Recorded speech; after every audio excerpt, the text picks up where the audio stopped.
Jay. Awesome. Very excited to be with you guys tonight. As Jason touched on previously, we're going through a series, Was, Is, Always, looking at the character of God, the nature of God, the attributes of God. And we've just finished season 1. So we thought we'd mix things up. Instead of just doing one series, we thought, well, let's have a big series with 3 seasons. So that's what you're in store for. We've got 3 seasons, that's right, and then a movie. And so the first season, we were looking at some of the more really mind-boggling attributes of God. The next season is going to be more sort of the moral attributes of God, that He's love, that He's just. And then we're going to look at the last season is going to be sort of the responses that God has to things outside of Himself, like sin. And so we'll look at His grace and His wrath, and that's what we're in store for. So looking at the character of God, where I want to start tonight is talking about online dating. Okay? Sounds strange. That makes sense, right? First place to start, whenever you're doing a study on the attribute of God, the first thing you need to look at is online dating. Okay? So online dating is a platform that people use where you go on, you make a profile, sort of like social media, except with the intention of meeting someone. And so you put up sort of your best pictures and stuff. But what ends up happening, and the reason I bring this up, what ends up happening is people mislead one another. They put up false information, sometimes to do some really damaging things. And the point I want to make from that is sometimes we get false information and we expect someone else, where maybe in our minds we're going, wow, this person looks absolutely great, perfect match. But then we meet the person and we found out not exactly what I expected. The person I'd been building up, praising in my mind, is not what I thought they were because I had the wrong information. You see this sometimes in the media. The media will paint someone with a particular brush. And if you're maybe lucky enough to meet that person, assuming they're in the media, they're probably well known, you meet that person, you find out, wow, they're not actually like that at all. They've painted them in a completely negative or positive brush. And I meet this person, I found out I had the wrong information. I was either praising them or degrading them or I just had the wrong information. And it was completely wrong. And just to know that this happens all the time with God. He never gives us the wrong information. God never misrepresents Himself. But sometimes we believe lies around us all the time about who God is, what His character, what He's like. And that can have a really bad effect on how we live our lives, how we serve Him, and how we worship Him. We're constantly being fed lies about God from many different places. Lies from the world, lies from the enemy. We have an enemy, the devil, and he is trying to mess with us, to affect us in a negative way. And so he feeds us lies about ourselves and about God. And sometimes we even fool ourselves a bit. We get misled because we bring our own baggage to the scriptures or to our understanding of God. And that misleads us a bit. And this is why the series is so important. This is why it's so different. It's great to teach about worship, and we did that a while ago. But we also have to know who we're worshiping. Otherwise, our worship is polluted. That's the aim of this series, is to worship God truly. And it's vital that we have a right view of God. Here's the point. What we believe about God does directly impact our worship. Jesus says, I want worshipers. There will be a time where people worship in spirit and in truth. Both are important. Each right truth that we learn about God frees us to worship Him about that. We learn that He is a loving God and we can worship Him for that. And so you don't have to have all the information. You don't have to have all the answers. But every time we learn the right thing, or we enhance our view of God, or we hone in on something, we clarify our view of Him, it enables us to worship Him truly. And every wrong thing we allow into our lives, into our minds about God, pollutes our worship. Truth enables us to worship Him truly. The worst worshippers are the ones who care the least about theology. You can dance all you want. You can be as expressive as you like, and those things are important. Right theology leads to right expression, appropriate expression of God. But the worst worshippers are the ones who care the least about theology because they're worshiping a wrong image of God, a wrong belief of God. You know, worship is about His presence, it's about experiencing, but I want to know who's embracing me.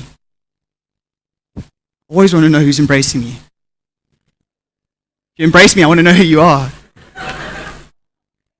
And I'm a very affectionate person. I love a touch, but got to know who's touching me. A.W. Tozer says something very significant. He says, what comes into our minds when we think about God is the most important thing about us. I'll say that again. The most important thing about us, saying it in reverse now, is what we think about when we think about God. That is the most important thing about us. And so our goal tonight, our goal for the series, is to continuously, because it's a journey, enhance, clarify our view of God so that we can better worship Him. But there are obstacles that hinder us from seeing Him clearly. As you might notice, I'm wearing glasses. And if you can't notice that, you probably need glasses. Stop it, Ryan. Okay. I got glasses when I was in high school, around grade 10-ish, and as usual, very self-conscious, so I needed them to see the board, and that was already quite impressive. I was like, oh, I can see the board. Sitting at the back of the class is now no longer a bad thing. So I would put them on for class, but I'd always take them off. Didn't want anyone to see me with my glasses on, which was really silly, but that was how insecure I was. And I'll never forget this. I'm from East London. We lived right on the beach, and there was beautiful view. There was the ocean was right there, and as usual, particularly in the Eastern Cape, there's just clear skies, sometimes thunderstorms. And so there's these amazing things going on around that I wasn't aware of until one night. I remember, I'll never forget it, was after a Bible study. I'd forgotten to take my glasses off. And I looked up and I was like, there's stars. That's what stars look like. And I'd been missing it, and I put it, I was like, I'm wearing these things all the time. They're amazing because they let me see the stars. And I'll never forget how it took my breath away to see the stars. And then I woke up the next morning, first thing I did, I put on my glasses. I'm like, let's go see what's outside. And I see the waves, and I can see the waves crashing. It's not just a thing of blue. It's like there are waves there, and they're crashing. And it's just realized to me that sometimes the obstacles that prevent us from seeing something need to be removed. In my case, I had bad vision and I needed to add something. But sometimes there are things that blur our vision. I don't know if you've ever tried running with glasses and it's raining, okay? Or you take a sip of coffee and it steams up. People with glasses understand. Everyone else is like, what's he talking about? All of this to say that there are obstacles that hinder us from worshiping fully, and they need to be removed and taken care of. There are lies and mistaken beliefs and sometimes sin that blur us, that stop us. It says in Matthew that the blessed are the pure in heart, for they will see God. And so sometimes our sin and the things in our heart that we allow in prevent us from seeing Him fully and giving Him worship. And so we journey together to purify our worship by studying God and encountering Him. And tonight we're going to look at these two things, that God is all-knowing and that He is all-powerful. And there will be questions. We can't handle these topics exhaustively. But there will be questions, and you don't need all the answers, but allow the mystery and the wonder of how great our God is to fuel your worship. Don't accept the small picture of who God is. He is great. And we're going to unpack that tonight. And the first thing we're going to look at is this. God is all-knowing. And I just want to explain something. We often use this term, He is omniscient. Okay? It's actually quite simple. Omni means all. Okay? And science, okay, it's omniscience, okay, omniscience, actually comes from the Latin word meaning to know. And so it's literally He is all-knowing. And in the scriptures, Job says this about God. He says He is perfect in knowledge. And later on in the New Testament, John even says He knows everything. But what does this mean? And I'm going to borrow from Wayne Grudem. Again, it's a great book. He does a book, Systematic Theology, where he looks at some of these things. And his definition is this. God fully knows Himself and all things actual and possible in one simple an eternal act. And we're going to unpack this, and I see 4 parts here, and I'm just going to unpack it just in those 4 parts. The first thing is that God knows Himself fully. The second thing is that God knows all things that actually happen. God knows all things that possibly happen. That's the third. And lastly, God has fully known all things simply and eternally. Let's look at the first one. God fully knows Himself. God has perfect knowledge of everything He will do, when, how, where, and why He will do it. He has a perfect self-awareness, and there is nothing about Himself that He does not know. He's perfectly secure and assured of His identity. This is quite crazy when you think about it. He never questions Himself. He never doubts Himself. He has perfect confidence and an assurance of who He is, a perfect self-clarity. He's never had an idea because He's always known. He's never had an epiphany because He's always known. He has always known for all eternity everything about himself, his own plans, and his purposes. Because God knows everything there is to know about God. And because God is infinite, that is infinitely impressive. That is awesome. Moving on to the second thing. God knows all things actual. Everything that will happen, past, present, and future. In Isaiah 46 verse 10, Isaiah says, God is speaking, and Isaiah writes that he says, I am God and there is none like me, declaring the end from the beginning and things not yet done. See, God understands how everything works. Everything that's ever been in the past, everything we have now, he understands how it works. He doesn't just know about it, he understands it. I don't know how many of you watch Suits, and Mark Ross is really awesome. I mean, he's got, for those who don't watch, he's a character and he has photographic memory. Okay? But I found out that actually people who have photographic memory aren't guaranteed to be smart. Because just because you know everything doesn't mean you understand how it works. So you can have all the information, but not know how it fits together. But God doesn't just know everything, he understands how it all fits together. He has a perfect grasp of biology, of technology, psychology, and economics, and so on, and so on, and so on. He knows exactly how our kidneys should function, and how Wi-Fi works. And he understands income tax. I don't understand income tax, but he does. He even knows the purpose of our appendix. He is, still haven't got to the bottom of that one, but he has. He created it, probably to mess with us a bit. No, he's good, I promise. But he does have a sense of humor.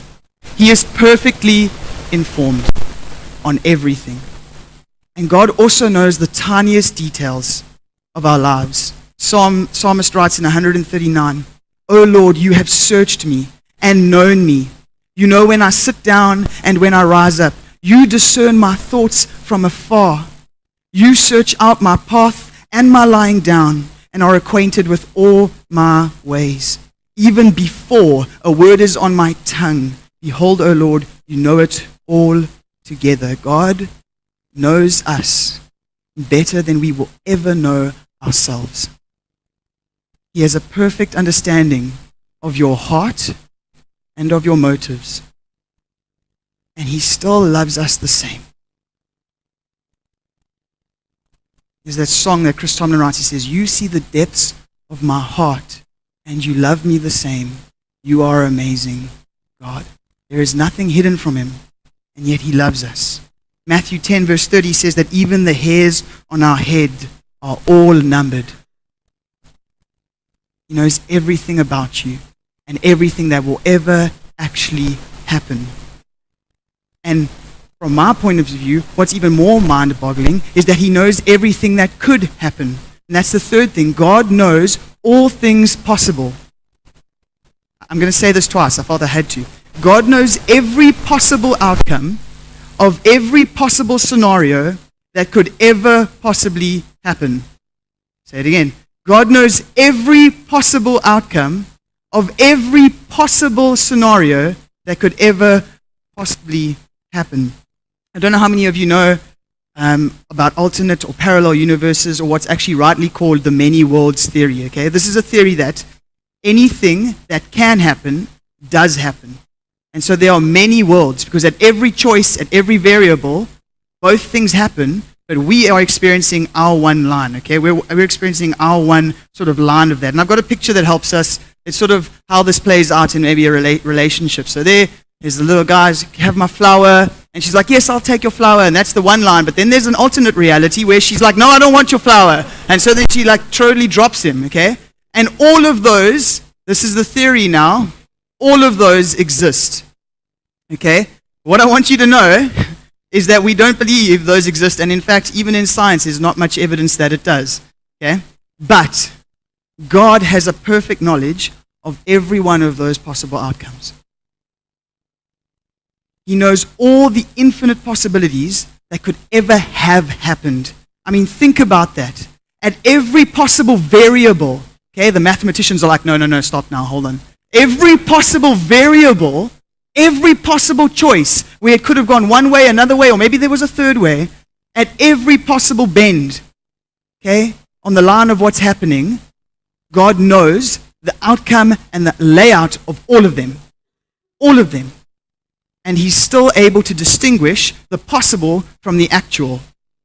He's not overlooking them. He just knows how they would have played out perfectly in as much detail as he knows what's actually playing out. He knows all things. But let's go one step further. Because God knows everything simply and eternally. And what we mean by simply is he knows it at once. It's not divided thoughts. In one moment, God knows all things. There has never been a single moment when God has not been fully conscious of every bit of information in the universe that will ever exist. There was never a point, nor will there ever be a point, where God did not know something, all things, everything. He has no memory because he never has to recollect anything. It's always at the front of his mind and he does not forget it. He doesn't have to reason to the answer. He doesn't have to do the equation. He knows it all at once, from the beginning to the end. And he's fully conscious of all of it. His knowledge never changes and it never grows, and there is no process of him learning or gathering more. He has always, for all eternity, had perfect knowledge and understanding of everything known in the possible universe. I'll let that sit with you because it took me a while to still be able to get over that. That everything, the actual and the possible, and everything about his infinite self, he knows all at once in one moment. Undivided, simply, and eternally. For him, all the information in the universe is simple. And he just holds it in the front of his mind. He is incredible. So to summarize, God is all-knowing because he knows all things about himself, all things that actually happen, that could possibly happen, and he knows them simply and eternally. The second thing we want to look at tonight is that God is all-powerful. Again, omni meaning all, potent, omnipotent meaning powerful. God is all-powerful. And the definition for this is this. God is always able to do his holy will, always full, and always active. 3 parts that we're going to quickly unpack. God is always able to do his holy will. Job 42:2 says this, I know you can do all things, and that no purpose of yours can be thwarted. Jeremiah says, it is you who made the heavens and the earth by your great power, and by your outstretched arm, nothing is too hard for you. And in Matthew, Jesus says to them, with God, all things are possible. God is never hindered from anything he wants to do. No one or nothing can prevent him from doing what he desires to do. He is unstoppable in every sense of the word. And there are 2 great examples of his power that we've been given. Okay, Jeremiah touches on the one, creation. We look at the expanse of the universe and we go, he created that by his word. By his word. And as believers, probably more potent for us is the resurrection. That he defeated death, bringing what was dead to life. That is an example of God's great power. The second thing we want to look at is that God is always full. This is what we mean, that there will not be one moment in all of eternity when God is a single bit less powerful. He is always perfectly full of energy. See, God never tires. I'm jealous. He never tires. He never needs to rest. He never needs to recharge. He never needs to refuel. He is perpetually full of all power, all might, and all strength. Always, all the time, never a moment when he is even at 99%. I wish I had an iPhone like that. I feel like I have to carry my charger around with me all the time. But he is never less powerful than full.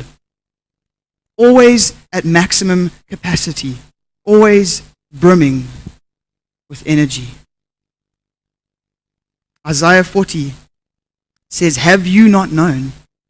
Have you not heard? The Lord is the everlasting God, the creator of the ends of the earth. He does not faint or grow weary. His understanding is unsearchable. He gives power to the faint, and to him who has no might, he increases strength." Look at this. He is giving power. He can always be giving power and yet never be any less full. That doesn't make sense, but he's God. He can always be giving and never less full. He is never lacking anything. His resource of power is bottomless. And that leads us to the third thing, that as much as he is always full, he is, in fact, always active. There is not one moment in all eternity where God is inactive. He is continually giving to and sustaining all creation. In Job 37, there's an amazing passage that looks at God's control over creation. And we're just going to read through that together. It says, "God thunders wondrously with his voice. He does great things that we cannot comprehend. For to the snow, he says, fall on the earth. Likewise to the downpour, his mighty downpour. He seals up the hand of every man, that all men may know that all men whom he made may know it. Then the beasts go into their lairs and remain in their dens. From its chambers come the whirlwind, and cold from the scattering winds. By the breath of God, ice is given, and the broad waters are frozen fast. He loads the thick cloud with moisture, and the clouds scatter his lightning. They turn around and around by his guidance to accomplish all that he commands them on the face of the habitable world, whether for correction or for his land or for love, he causes it to happen." He causes it to happen. God's exercise of his power over creation is what we call sovereignty. He is in control at all times. Colossians 1 verse 17 says this, "He is before all things, and in him all things hold together." Nothing exists if God is not holding it together. The universe is dependent on God. Hebrews 1 verse 3 says that he upholds the universe by the word of his power. God is continually holding up the entire universe and sustaining all of creation, including you and me. There's a psalm where it says, "I woke up because you sustained me." Even a simple action as our waking up is dependent on God's activity. He never rests. But remember, he never tires. He's always active, and yet he's always full. How great is our God? I mean, let that sink in. How can we not come to him with prayer, knowing that he can answer, knowing that we should worship him and exalt him, that we can trust him to do all things, because although he's never resting, never tiring, he's always active, he never tires. That should, for us, create such a confidence in who our God is and what he can do through us, in us, and for us, for his glory. And so as we bring this to a close, just remember last week that Jason said that the sense God placed in his heart was to open doors. Open doors into the kingdom, because God, through Jesus, has opened a door for us to enter the kingdom, to know his presence, which is everywhere. And as I prayed and as we chatted, I couldn't help but feel that God's desire for us tonight was to open the curtains, that we could see him as he is, truly, unhindered, that we would take back anything that is in front of us, preventing us from seeing him for who he is, all-knowing and all-powerful, and that we would behold him, see him as he is. In 2 Corinthians 3 verse 18, Paul writes this. He says, "We all, with unveiled face, beholding the glory of the Lord, are being transformed into the same image from one degree of glory to another. For this comes from the Lord, who is the Spirit." See, as we behold him, he transforms us. As we see him, as we study him, as we look to him, set our eyes on who he is, make every effort to know him truly, he transforms us. God desires to transform us into true worshipers, and he does this as we worship. Because in worship, we're beholding God, saying, "We exalt you and we adore you. We love you for who you are." And as we worship him, as we behold him, he is busy working within us to transform us from one degree of glory to another. And at the end, he says something very important, that this comes by the Spirit. And so what I want to do now is to invite the team up. And I'm going to pray for us that the Holy Spirit would bring a spirit of wisdom and revelation, that he would open up our eyes, that he would open the curtains for us, that he would bring to attention the things that might be hindering our worship, and that we would be able to lay those aside, see God as he truly is, in all the wonder, majesty, and greatness, and we would worship him, because he is deserving of all worship. And pray that as we worship, as we behold him, he would continue to transform us into his likeness. Won't you stand with me?